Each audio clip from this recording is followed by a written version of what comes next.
everybody. Welcome to our trade zone analysis for Wednesday, September 28th. A lot of volatility in the market, a lot of price action. We're going to take a look at events. There's nothing really that much on the event calendar this week, as we talked about. It's really sort of a reaction to all of the things that have happened last week, including a very hawkish Fed and really strong fears of recessionary impulse all across the world. We're continuing to have lots of tensions with China, with Russia as well right now, because the Nord Stream, looks like the Nord Stream supply is going to be taken offline pretty much permanently for the time being, or indefinitely, as Russians have said they're not going to bring the gas up anytime soon. So markets, I think, are certainly on tenterhooks on lots of worries about global recessionary impulses here as we move forward.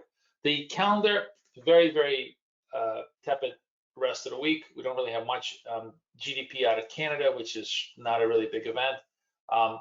Governor Orr talks tonight, and then the sort of the big event will be the core PCE index on Friday. This is not nearly as big an event as the CPI next month, but it'll be interesting to see, actually, because if there's a sort of if it comes in 0.4 versus 0.5, that may provide us a small amount of relief rally.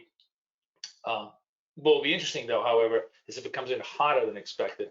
That's really going to continue just dampening spirits. I think I want to start with the FX market first, because that's really been the dollar strength has been an enormous story all across the FX market. But most interestingly, it's not just the dollar strength, but specifically pound weakness.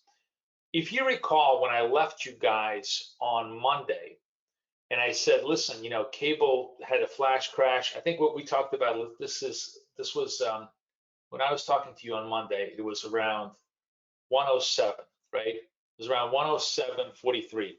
And I said, this is going to be a short squeeze up to the 110s. You have to give yourself enormous amount of room if you're going to short cable, right?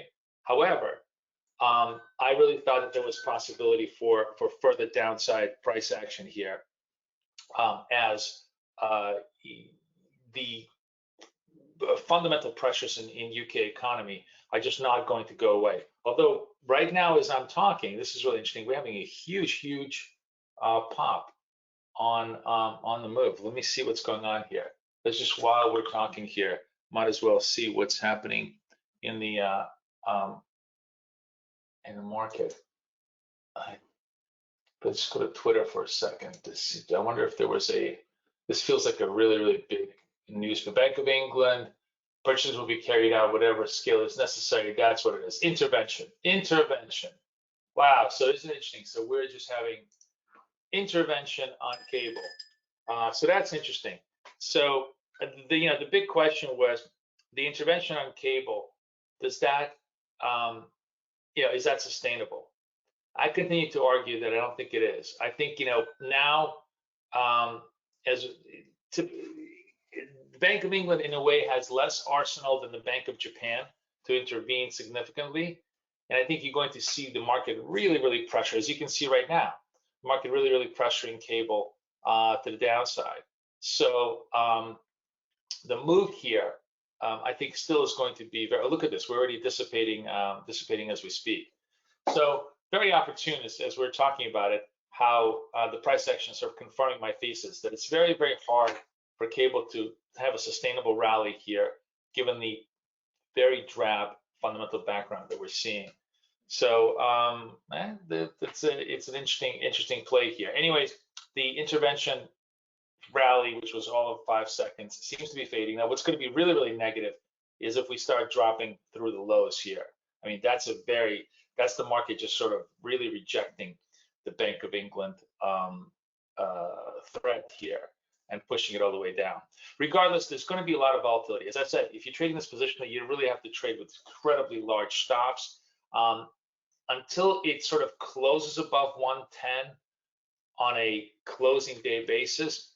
I think sort of every rally in cable, every rip is a sell. Every rally in cable is a sell. And you have to just continuously try to push it down. Does cable, is there a chance that cable goes to parity? Absolutely. Is it a certainty? Absolutely not. It's, nothing, of course, uncertainty, and there's lots of things that could change. But for now, the path of least resistance is to the downside, and as you see, the reversals are much more likely off the top than off the bottom for the time being. So that's my view on cable. As we're speaking right now, you see cable just completely reversing to the lows and taking out the lows. Very, very negative price action off of, essentially an empty threat from the Bank of England. Very, very interesting to see how the reversal moves have happened. Pound euro is much more steady as a result of this, and I continue to sort of favor euro and pound Swiss to the short side. Where's the pound Swiss? This is euro pound. I continue to essentially favor, euro pound's had obviously very big spikes off of cable. It's consolidated, but I continue to like euro pound through the 87 level, and ultimately, all the way up to the 90, 91 level on the move. Where's pound Swiss here? Let's look at pound Swiss. Pound had a big move. Now, pound Swiss is effectively sort of a similar trade as the pound dollar. I like the pound Swiss a little bit more simply because the Swiss are tightening. Simply because the Swiss franc is kind of a safe haven currency, and I wonder if the Brits are going to, pour money into the Swiss franc as a safe haven currency for the time being. So, regardless whether you're trading pound or pound Swiss, in pound Swiss it'll be the 108 level, maybe 109 as a resist. I think we could see parity against both eventually down the road. And you can see, by the way, against the pound Swiss, it's really looking very, very ugly on the cable side. So that's the story in the FX land. It's really UK is the primary volatility mover here that we should be watching over the next couple of weeks. See how the UK economy, how UK policymakers fare against a very, very rough macro environment for them, where they're really fiscally constrained. Look at this unwind. I mean, a really, really huge unwind on the move here.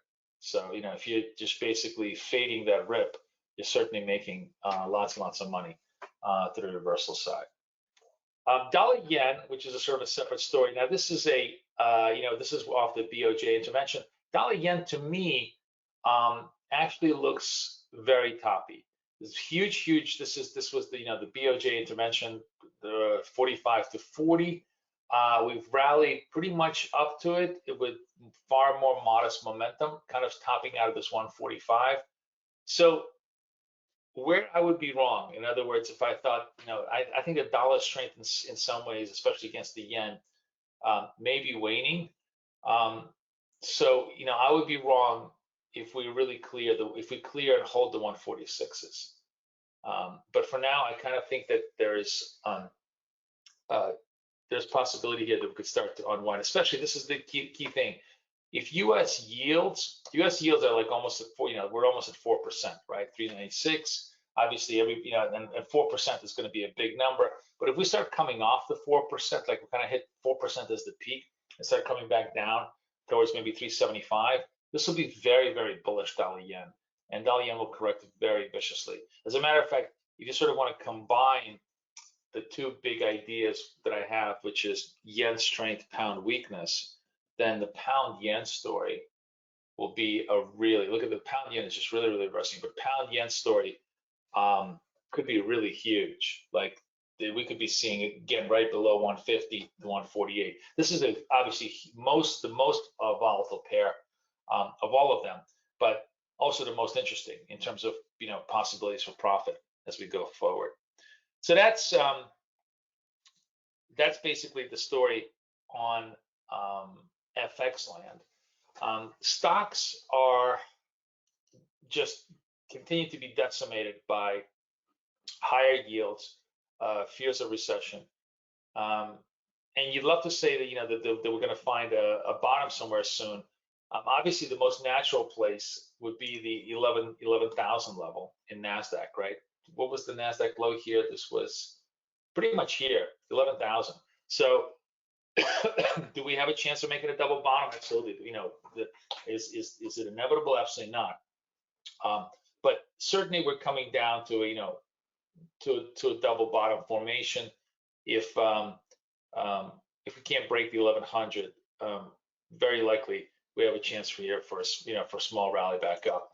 The US 30 has made fresh lows. It's broken a lot of technical support. So now you're sort of looking for just a pure price bounce. You don't really have any level against which you're going to be trading. You simply have to watch the prices here and see what spike lows have occurred over like a 2 or 3 day period. It seems to me that maybe today the European session was the spike low here for the near term. But of course, that's going to be the reference point against which you trade. As a matter of fact, if you want to take a punt, it's not by no means a viable punt, but it's kind of an interesting risk reward punt, because if you're right here, if you're sort of right, this is the spike low, you certainly have 1,000 points up against possibly just a 200-point risk on the move to the downside. German broke the 12,000. German is really struggling. Sort of again, fresh lower lows, all sorts of kind of ugly formation, but fresh momentum lows. There really is nothing here to find a reversal trade to. The reason why you don't want to do continuation trades here is because you clearly are at extremes, right? So yes, maybe we have another couple hundred points to the downside in the German, but ultimately, I think the balance of risks lies to the upside, as you're going to get some kind of short covering rallies coming up relatively soon. Gold, I'm so sorry. It's getting to be fall and everybody's already starting to get sick. Gold, of course, has been super negative. Broke fresh lows, continuously through the 1700, but holding the 1600. And again, oh gosh, I really can't talk today. Today may be that one day where we see a little bit of a stabilization in gold. As long as we sort of hold the 1600 level, that may be the zone against which you trade. So if we kind of close here today without having made broken the 1600 level, that certainly would be worth a punt here on a gold reversal trade, just simply on a V-shaped bounce. And crypto is really doing nothing. Look at the low. Look at the kind of a incredibly compressed volatility here. There's possibility here for a small risk rally in crypto, but crypto to me is very much sell the rally trade. It's what you're essentially seeing here is just complete lack of interest in the asset class. This kind of low volatility is just a sign of very lackadaisical approach. As a matter of fact, and Ethereum still has scope to go for the 1,000 level, which will be a very big psychological level, and they're certainly going to want to test it. So to me, if you're going to trade continuation trades to the downside, it's probably going to be crypto as the most vulnerable asset in the space. So that's pretty much how the markets shape up into next week. Let's take a look at next week's calendar so that we can just sort of see how October prepares ourselves for. This will be my last week with you guys. So hopefully we will. You have enjoyed my time with you guys. This is next week. So we have a whole bunch of central bank announcements here. We have the RBA rate announcement. We have the RBNZ, both of which are certainly going to tighten going into the move. And then we have a whole bunch of obviously economic data. The first set of data, which is the ISM manufacturing data, U.S. hourly wages, employment data. Employment continues to be relatively strong, and it's going to be very interesting to see, if it can maintain positive change against a very dour sentiment. ADP is going to be probably an interesting peek into employment on Wednesday next week as we kind of trade around. Keep an eye out on my Twitter handle. You can find me at FXFlow I haven't quite decided yet, but I may trade live non-farm payrolls, and if I do, you know, it'll be a free trade for everybody. So hopefully you guys can come in and live trade with me, and I'll show you exactly the kind of tricks of the trade that I do. So that's pretty much it, guys. I wish you guys the best of luck, the best of trading. The price action today was certainly very interesting and exciting for us, especially on the cable front. And I will see you guys in the markets. Have a great day. I'll see you guys later.